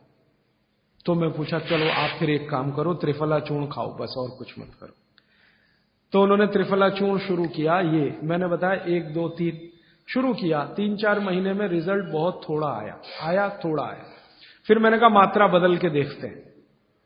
फिर उनकी सम मात्रा की मैंने, बराबर जितनी मात्रा आंवला, बराबर उतनी मात्रा बहेड़ा, बराबर उतनी हरडे। अभी स्थिति यह है कि वो बिल्कुल ठीक है, 1-1.25 साल उनको हुआ त्रिफला खाते खाते, बिल्कुल ठीक है, और पहले से ज्यादा प्रफुल्लित है, पहले से ज्यादा एनर्जेटिक है। आप जानते हैं रेडिएशन का दुनिया में इलाज नहीं है। ये उदाहरण मैंने जानबूझ के दिया, ऐसे सैकड़ों उदाहरण है मेरे पास। रेडिएशन का दुनिया में इलाज नहीं है, लेकिन त्रिफला चूर्ण के पास उसका इलाज है। अगर यही त्रिफला चूर्ण अमेरिका में हुआ होता ना, यूरोप में हुआ होता, तो अब तक इस पर पेटेंट लेकर करोड़ों डॉलर कमाए होते उन्होंने। ये हमारे यहां प्रचंड मात्रा में है, हर घर में है, हर गांव में है, इसलिए हमें इसकी कीमत नहीं मालूम। मैं आपसे फिर कह रहा हूं, आपके सोचने का नजरिया बदल दीजिए। प्रकृति ने जो चीजें प्रचंड मात्रा में हमको दी हैं, वो उतनी ही कीमती हैं। वो प्रकृति की हमारे ऊपर कृपा है, जो हमारी जरूरत के हिसाब से दी है। आंवले का इतना उत्पादन इस देश में होता है, आप जानते हैं। बहेड़ा इतना मिलता है, हरडे इतना मिलता है, और लगभग फोकट की स्थिति में मिलता है। अब पता नहीं कौन कौन लोग उसी आंवले को 200-250 रुपए किलो च्यवनप्राश बना के बेच लेते। ये जो च्यवनप्राश है ना, ये त्रिफला चूर्ण से कई गुना नीचा है। च्यवनप्राश पे जितना खर्चा कर रहे हैं, उससे बहुत कम खर्चे में आप त्रिफला खाइए, च्यवनप्राश से भी ज्यादा असर है। तो मेरी आपको आज के लिए ये आखिरी सूत्र थी कि आप अपने जीवन में वात पित्त कफ तीनों को सम रखना चाहते हैं, तो आंवला, हरडे, बहेड़ा, हरडे, बहेड़ा, आंवला, इन तीनों का उपयोग करना सीख लीजिए। घर में हमेशा इसको डब्बे में बना के पाउडर के रूप में रख लीजिए। अब आप कहेंगे इन तीनों को एक साथ खाएं, आप अकेला आंवला भी खा सकते हैं। आंवला तीनों दोष दूर करता है, वात पित्त कफ। हरडे तीनों दोष दूर करता है, वात पित्त कफ। और बहेड़ा तीनों दोष दूर करता है, वात पित्त कफ। इसलिए भागवत जी कहते हैं सर्वोत्तम फल यही है, आंवला, हरडे, बहेड़ा। दूसरे फलों से कई गुने ज्यादा ताकतवर यही फल है, आंवला, हरडे, बहेड़ा।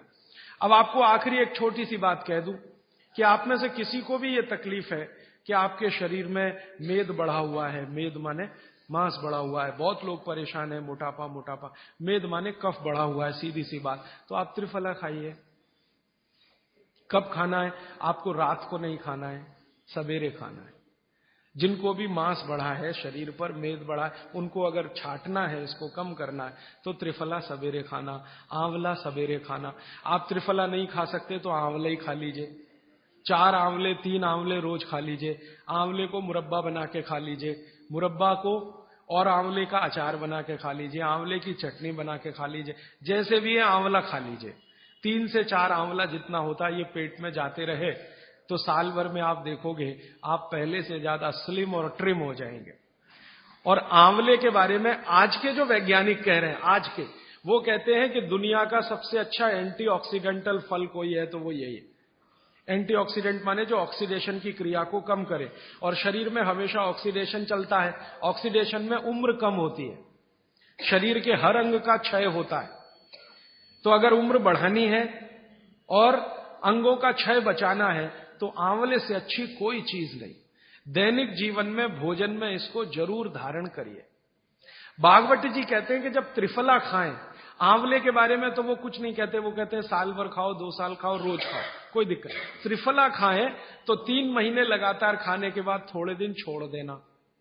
3 महीने 90 दिन खा के थोड़े दिन छोड़ देना, माने 15-20 दिन छोड़ देना, फिर अगले 3 महीने खा लेना, फिर 15-20 दिन छोड़ देना, फिर 3 महीने खा लेना। क्यों कर लेना ऐसा? वो कहते हैं कि ये छोड़ना जरूरी है बीच में, नहीं तो शरीर को आदत लग जाती है, और वो आपने अगर छोड़ा नहीं तो आपको कुछ दुष्परिणाम भी दे सकता है। लगातार अगर त्रिफला खाया तो कई दिन ऐसा लगेगा कमजोरी आ गई, अगर बीच में छोड़ा नहीं तो। छोड़ के खाना। अब किसी व्यक्ति के लिए ये छोड़ने का समय है वो 3 महीने से थोड़ा पहले भी हो सकता है, ज्यादा भी हो सकता है, इसलिए मैंने बीच का बताया। 3-3 महीने करके छोड़ के खाना। अब आज के लिए सूत्र इतना ही, आगे प्रश्न। जी, मात्रा कितनी? मात्रा में बता देता हूं। जिनको वजन कम करना है, वजन कम करने के लिए त्रिफला या आंवले का उपयोग करना है, तो आंवला 3 से 4 और त्रिफला हमेशा बड़ा टी स्पून, एक तो छोटी चम्मच होती है, एक थोड़ी बड़ी चम्मच, तो 1 चम्मच। हाँ, गुड़ के साथ सुबह, नहीं तो शहद के साथ। और जिनको रेचक के रूप में उपयोग करना है, पेट साफ करने के लिए, आंतों की सफाई करने के लिए, वो रात को खाएं। रात को भी आंवला लगभग 1 चम्मच, लेकिन छोटी चम्मच। कैसे खाना है, गुड़ के साथ कैसे मिलाएं? आंवले का चूर्ण आपके पास है, थोड़ा गुड़ ले लो, चूर्ण और गुड़ को ऐसे हाथ से मसल दो, वो लड्डू जैसा हो जाएगा, गुड़ उसको अपने में समा लेगा, फिर गुड़ खा लो। पीछे से थोड़ा दूध पी लो। मैंने आपको कहा था कि भागवत जी कहते हैं कि दूध एक ही चीज के साथ पिया जा सकता है, वो है आंवला। क्या कहते हैं बहेड़ा वो? तानी। तानी। आप ऐसा करिएगा, ये प्रदीप भाई की दुकान पे चले जाइएगा, वो आपको शक्ल से दिखा देंगे, या कल यहां मंगवा के थोड़ा रख दीजिए, पहचान करने के लिए कि हर क्या है, बहेड़ा क्या है, आंवला तो आप सब पहचान जी। हरड़ा को कड़का बोलते हैं, हरड़ा को कड़का, बहेड़ा को तानिकाय, बहेड़ा को तानिकाय, आंवला को पाल नेल्लिकाय, आंवला को पाल नेल्लिकाय या नेल्लिकाय सीधे कह दीजिए, ये तीनों नाम है। ये प्रदीप भाई ने एक सवाल पूछा है कि अगर हम वजन कम करने के लिए या मांस कम करने के लिए खाना चाहते हैं तो 2 बार खा सकते हैं? बिल्कुल नहीं, एक ही बार के लिए नियम है। सुबह ही सुबह आपके लिए सबसे अच्छा है। जो बाजार में त्रिफला चूर्ण मिलता है वो खा सकते हैं? मेरी आपको एक विनती है, बाजार का त्रिफला चूर्ण लाने से अच्छा है बाजार से आंवला लाना, बहेड़ा लाना, हरड़े लाना, कूट पीस के अपने घर में बनाना। क्योंकि बाजार में कई बार बहुत सारी चीजें हैं जो कॉमर्शलाइज हो चुकी हैं और उनके असर अगर कम हुए तो आप भागवत को गाली देंगे। इसलिए रॉ मटेरियल लाके घर में तैयार करना, कूट पीस के। जी, आपने गुड़ की बहुत महत्वपूर्णता बताई, परंतु डायबिटीज पेशेंट्स क्या करें उसके लिए? गुड़ आप डायबिटीज में खाइए, भरपेट आंवले के साथ खाइए, त्रिफला के साथ खाइए, कोई तकलीफ नहीं, कोई तकलीफ नहीं है गुड़ खाने में। डायबिटिक लोग भी गुड़ खा सकते हैं, शुगर ना खाएं। और जूस का क्या करें? डॉक्टर्स तो कहते हैं डायबिटीज डोंट ईट फ्रूट्स करके। आप बिल्कुल चिंता मत करिए, आप भगवान की दी गई जो शक्कर है, ईश्वर की दी गई शक्कर है, जूस में है, फल में है, वो आपको शायद मालूम है या नहीं। शक्कर जो है ना, शुगर, इसके कई रूप हैं। एक है ग्लूकोज, एक है सुक्रोज, एक है फ्रक्टोज। तो ये जो फल वगैरह की शक्कर है, ये फ्रक्टोज फॉर्म की ज्यादा होती है और ये आसानी से डाइजेस्ट होती है। गुड़ की भी उसी कैटेगरी में आती है। तो आप चीनी मत खाइए, गुड़ खा सकते हैं, शहद खा सकते हैं, फल खा सकते हैं। मीठे कोई भी फल खाने में तकलीफ नहीं है, बशर्ते कि त्रिफला खाते रहें, थोड़ा त्रिफला लेते। जिनको भी डायबिटीज है वो भी त्रिफला का सेवन करें, क्योंकि डायबिटीज मैंने कहा ना वात का रोग है, तो वात कम करेगा। त्रिफला में तीनों चीज हैं जो वातनाशक हैं, आंवला, हरड़ा, बहेड़ा। त्रिफला आपने कहा लेना है रात को और सुबह कब लेना, जैसे खाने के पहले, खाने के बाद? रात को तो आप लें, पेट साफ करना हो, कॉन्स्टिपेशन दूर करना हो। देखिए, मैं अब थोड़ा बता ही दूं, बवासीर अगर किसी को है, ठीक करने के लिए त्रिफला लेना चाहते हैं तो रात को लें। मूढ़ व्याध, पाइल्स जिसको आप कहते हैं, हेमोरॉइड्स, वो जब भी ठीक करने के लिए त्रिफला लें तो रात को लें। बगंदर, ये ठीक करने के लिए त्रिफला लें तो रात को लें। माने मेरे कहने का है, पेट से जुड़ी बीमारियां ठीक करने के लिए त्रिफला उपयोग करना है तो रात को। चम्मच एक छोटी, दूध के साथ या गर्म पानी के साथ। और अगर आपको मांस कम करना है, कफ नाशक बीमारियां, कफ से जुड़ी हुई बीमारियां, तो सुबह खाने के बाद लेंगे, रात को, और सवेरे लेंगे खाने के पहले। खाने के ही नहीं, नाश्ते के भी पहले 40 मिनट, नाश्ता करने से 40 मिनट पहले। जी, आपने बताया कि त्रिफला 1, 2, 3 के अनुपात में बनावे हैं, तो आपने जो मुंबई वाली बात करी, तो मुंबई वाले भाई साहब को पहले आपने 1, 2, 3 के अनुपात वाला ये त्रिफला दिया, वो जब बराबर काम नहीं किया तो फिर आपने समकालीन दिया और वो बिल्कुल ठीक हो गए। तो ये क्या प्रोसेस हुआ? हाँ, ये सवाल थोड़ा टेक्निकल है। इसमें हुआ क्या कि जब आंवले में हरड़ा बहेड़ा और आंवले को 1, 2, 3 के अनुपात में हम रखते हैं तो आंवला ज्यादा है। आप निश्चित रूप से देखें 3 मात्रा है, आंवला ज्यादा है। आंवला माने विटामिन सी का भंडार, आंवला माने कैल्शियम का भंडार, आंवला माने ये, आंवला माने वो। तो अब जब बीमारी उनको रेडिएशन की थी तो ऑलरेडी उनके शरीर का विटामिन सी बढ़ा हुआ है, क्योंकि रेडिएशन से वो एक्स्ट्रा होता है। तो हमने देखा आंवला अगर मात्रा उनके साथ है तो वो काम नहीं कर पा रहा है इतना, जब 3 मात्रा का है, क्योंकि जो चीज पहले से बढ़ी है वो और बढ़ाएगा। तो फिर हमने इसको कम कर दिया, हरडे और बहेड़ा को बढ़ा दिया, तो सम हुआ, तो रिजल्ट तुरंत आ गया। तो ये रेडिएशन जैसे गंभीर बीमारियों में, कैंसर जैसे गंभीर बीमारियों में इस तरह का उपयोग होता है आंवला, हरडे बहेड़े का बराबर मात्रा में। लेकिन बाकी जो साधारण बीमारियां हैं उनमें 1, 2, 3 ही रहता है, क्योंकि आपको कई जगह कैल्शियम की जरूरत है, विटामिन सी की भी। जितने लोग मोटे हैं उतना शरीर में विटामिन सी कम, जितने लोग मोटे हैं उतना कैल्शियम कम। तो कैल्शियम कम है, विटामिन सी कम है, तो मैं आपसे कहूंगा ही कि आंवला 3 मात्रा में लो तो वो बढ़े, तो बाकी चीजें कम हो। तो ये चक्कर है, ये थोड़ा टेक्निकल प्रोसेस है, आप लेकिन समझ जाएं, सरल भाषा में मैंने कोशिश की है बताने की। जी। In 1992, I went to Rajasthan. I studied Jainism. I have been following. I was 120 kg with top to bottom all diseases. Today, I am standing without any disease. I am 66. I am following 100% Swamiji's.